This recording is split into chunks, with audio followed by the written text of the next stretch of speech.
गौतम बुद्ध यांचे जीवन हे मानवतेसाठी मार्गदर्शक दीपस्तंभ आहे. त्यांच्या जीवनातील प्रत्येक टप्पा हा शिकवण देणारा आहे. दुःख, शोध, ज्ञान आणि करुणेचा प्रवास. जन्म आणि बालपण. गौतम बुद्धांचा जन्म इ.स. पूर्व 563 च्या सुमारास लुंबिनी येथे झाला. त्यांचे मूळ नाव सिद्धार्थ गौतम होते.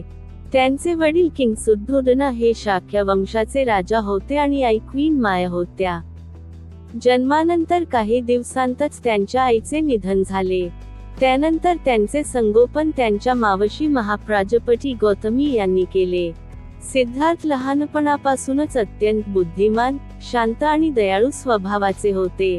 राजवाड्यात त्यांना सर्व सुखसोयी मिळाल्या होत्या. त्यांच्या वडिलांनी त्यांना बाहेरच्या दुःखद जगापासून दूर ठेवले. वैभवशाली जीवन. सिद्धार्थांचा विवाह यशोधरा यांच्याशी झाला आणि त्यांना राहुल नावाचा मुलगा झाला. राजवाड्यातील जीवन अत्यंत सुखी आणि आनंदी होते. परंतु त्यांचे मन सतत जीवनातील खऱ्या अर्थाचा शोध घेत होते. 4 दृश्ये 4 सत्यांची सुरुवात. एक दिवस त्यांनी राजवाड्याबाहेर जाऊन 4 दृश्ये पाहिली. 1. वृद्ध माणूस. 2. आजारी माणूस. 3. मृतदेह. 4. संन्यासी. या दृश्यांनी त्यांच्या मनावर खोल परिणाम झाला. त्यांनी जाणले की जीवनात दुःख अटळ आहे. महाभिनिष्क्रमण घरत्याग. वयाच्या 29व्या वर्षी एका रात्री त्यांनी आपल्या पत्नी आणि मुलाला सोडून सत्याच्या शोधासाठी घरत्याग केला. या घटनेला महाभिनिष्क्रमण म्हणतात. तपस्या आणि शोध. सिद्धार्थांनी अनेक गुरूंकडून शिक्षण घेतले. त्यांनी कठोर तपस्या केली, अन्न पाणी सोडले. पण त्यांना समजले की अत्यंत कष्ट किंवा अत्यंत सुख दोन्ही मार्ग योग्य नाहीत. तेव्हा त्यांनी मध्यम मार्ग स्वीकारला. ज्ञानप्राप्ती. सिद्धार्थ बोध गया येथे एका पिंपळाच्या झाडाखाली ध्यानस्थ बसले. त्या झाडाला आज बोधी वृक्ष म्हणतात. दीर्घ ध्यानानंतर त्यांना ज्ञान प्राप्त झाले आणि ते गौतम बुद्ध बनले. 4 आर्य सत्य. बुद्धांनी जीवनाचे सार 4 सत्यांमध्ये सांगितले. 1. जीवन दुःखमय आहे. 2. दुःखाचे कारण तृष्णा आहे. 3. दुःखाचा अंत शक्य आहे. 4. दुःखाच्या अंताचा मार्ग आहे अष्टांगिक मार्ग. अष्टांगिक मार्ग. बुद्धांनी सांगितलेला मार्ग.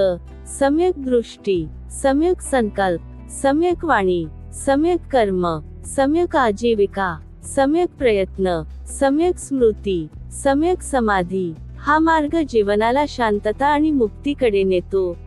धर्म प्रसार. ज्ञानप्राप्तीनंतर बुद्धांनी आपले पहिले प्रवचन सारनाथ येथे दिले. याला धर्मचक्र प्रवर्तन म्हणतात. त्यांनी संपूर्ण आयुष्यभर लोकांना सत्य, अहिंसा, करुणा आणि समतेचा संदेश दिला. त्यांच्या अनुयायांमध्ये राजा, सामान्य लोक, स्त्रिया सर्वांचा समावेश होता. संघाची स्थापना. बुद्धांनी संघ भिक्षूंचा समुदाय स्थापन केला. या संघामध्ये सर्वांना समान स्थान होते. जात, धर्म, लिंग याचा भेद नव्हता. बुद्धांचे तत्वज्ञान. बुद्धांचे मुख्य संदेश. अहिंसा, करुणा, सत्य, समता, संयम. त्यांनी अंधश्रद्धा आणि कर्मकांडांना विरोध केला आणि तर्कशुद्ध विचारांना प्रोत्साहन दिले. महापरिनिर्वाण. वयाच्या 80व्या वर्षी बुद्धांनी कुशीनगर येथे देहत्याग केला. या घटनेला महापरिनिर्वाण म्हणतात. बुद्धांचे महत्त्व. गौतम बुद्धांचे जीवन आजही प्रेरणादायी आहे. त्यांनी दाखवलेला मार्ग मानसिक शांतता देतो, जीवनातील दुःख कमी करतो, मानवतेला एकत्र आणतो. निष्कर्ष. गौतम बुद्धांचे जीवन म्हणजे एक महान प्रवास आहे. राजकुमारापासून संन्यासी आणि संन्यासीपासून जागतिक गुरु होण्याचा. त्यांनी मानवाला शिकवले की खरे सुख बाहेर नाही, तर आपल्या मनात आहे. त्यांचा संदेश आजही तितकाच महत्त्वाचा आहे.